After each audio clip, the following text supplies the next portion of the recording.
Hi, fabulous fourth grade readers. Thank you for tuning in to another online edition of our Read Aloud, the one and only Ivan. Today we are going to read pages 237 through 248. Learn more about what ends up happening to Ruby and everyone else at the Big Top Mall. We want to thank HarperCollins Publishing for giving us educational rights to use this and record this as an online read aloud. Thank you again for tuning in. Let's open up our books to pages 237 and begin our reading today. It is our first chapter is called New Box. Something strange is happening. The white-coated woman is back with other humans. They place a large box in the center of the ring. It's Ruby-sized. And suddenly I know why the woman is here. She's here to take Ruby away. Page 238, chapter is called Training. The woman leads Ruby to the box. She places an apple inside. Good girl, Ruby, she says kindly. Don't be afraid. Ruby inspects the box with her trunk. The woman makes a clicking sound with a little piece of metal she's holding in her hand. She gives Ruby a piece of carrot. Each time Ruby touches the box, she gets a click and a treat. Why is she making that clicking noise? I asked Bob. Well, they do that to dogs all the time, Bob says. I can tell he doesn't approve, though. It's called clicker training. They want Ruby to associate that noise with the treat. When she does something they want, they make that noise. Great job, Ruby, the woman says. You're a quick study. After many clicks and carrots, she takes Ruby back to her cage. Why is that lady giving me carrots when I touch the box? Ruby asks me. I think she wants you to go inside, I explain. But there's nothing inside, Ruby says. Well, except an apple. Inside that box, I say, is the way out. Ruby tilts her head. I don't get it. See the picture of the red giraffe on the box? I think that lady is from the zoo, Ruby. I think she's getting ready to take you there. I wait for Ruby to trumpet with joy, but instead she just stares at the box in silence. I'm not sure you understand. That box might be taking you to a place where there are other elephants, I say. A place with more room and humans who care about you. But even as I say these words, I remember with a shudder the last box that I was in. I don't want a zoo, Ruby says. I want you and Bob and Julia. This is my home. No, Ruby, I say. This is your prison.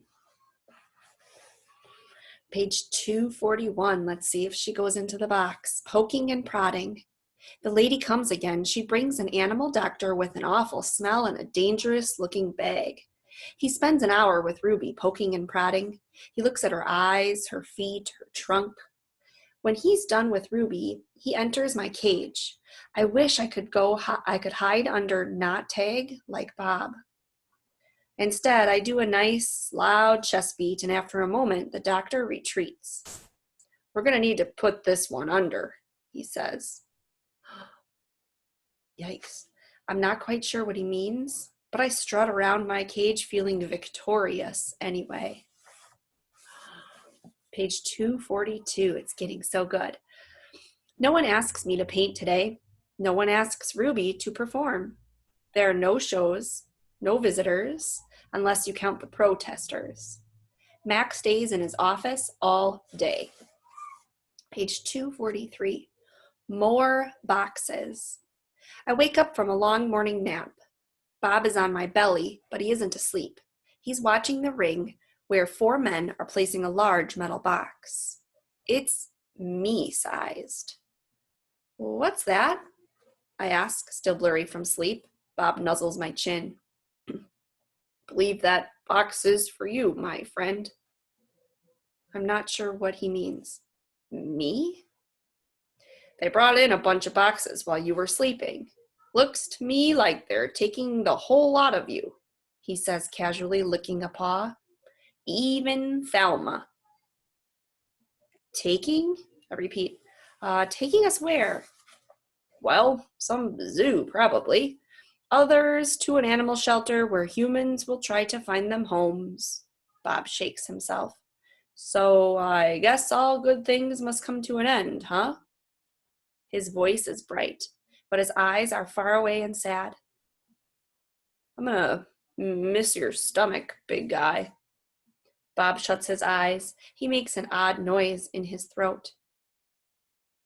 But what about you? I ask. I can't tell if Bob's just pretending to sleep, but he doesn't answer. I gaze at the huge shadowy box and suddenly I understand how Ruby feels. I don't want to go into that box. The last time I was in a box, my sister died. So this is not something that Ivan planned, right? He was really focused on getting Ruby safe, getting Ruby to the zoo, getting Ruby to be with better humans and other elephants. He didn't really think about what impact that might have on him or others. See what happens. Page 245, it's called Goodbye. When George and Julia come that night, George doesn't get his mop or his broom. He gathers up his tools and belongings while Julia runs to my cage. This is my last night, Ivan, she says, and she presses her palm to my glass. Mac fired my dad. Tears slip down her cheeks. But the zoo lady said maybe they'll have an opening there in a while, cleaning cages and stuff. I walk to the glass that separates us. I put my hand where Julia's is, palm to palm, finger to finger. My hand is bigger, but they're not so very different. I'm going to miss you, Julia says, and Ruby and Bob. But this is a good thing. Really, it is. You deserve a different life. I stare into her dark eyes and wish I had words for her. Sniffling, she goes to Ruby's cage. Have a good life, Ruby, she says. Ruby makes a little rumbling sound. She puts her trunk between the bars and touches Julia's shoulder. Where is Bob, anyway? Julia asks. She looks around under tables in my cage and by the trash can. Dad? She calls. Have you seen Bob? Bob? Nope, George says. Julia's brow wrinkles. What's going to happen to him, Dad? What if Mac shuts down the whole mall? He says he's going to try to keep it open without the animals, George says. He stuffs his hands in his pockets. I'm worried about Bob too, but he's a survivor. You know what, Dad? Julia gets a gleam in her eye. Well, Bob could live with us. Mom loves dogs, and he could keep her company. And Jules, I'm not even sure I have a job yet. I might not have food, be able to feed you, let alone some mutt. Well, my dog walking money. Sorry, Jules. Julia nods. I understand. She starts to leave, then runs back to my cage. I almost forgot. This is for you, Ivan. She slips a piece of paper into my cage. It's a drawing of Ruby and me. We're eating yogurt raisins, and Ruby's playing with another baby elephant, and I'm holding hands with a lovely gorilla. She has red lips and a flower in her hair. I look, as I always do in Julia's pictures, like an elegant fellow, but something is different about this drawing. In this picture, I am smiling. And that's where we're stopping today. It's a cliffhanger again. We're going to stop there and find out what happens. Does he get into the box? Does Ruby get in the box? Where are they going? Are they going to the same place? I know when I first read, I had all these questions, and I definitely would have a hard time stopping there. He says that he's finally smiling in that picture. That's a little bit of what's called foreshadowing, right? The author's trying to tell us that at least Julia feels like this new spot, wherever he is going, whether it's a zoo or somewhere else, is going to make him happy. And notice that she drew 2 gorillas. So hopefully she's thinking and believing that he's going to be with other gorillas and have either a family or friends. We will read and find out together soon. I miss you all lots, lots, lots. Hope you're having a good day. Send you all love and hugs. Look forward to reading with you again soon. Bye-bye.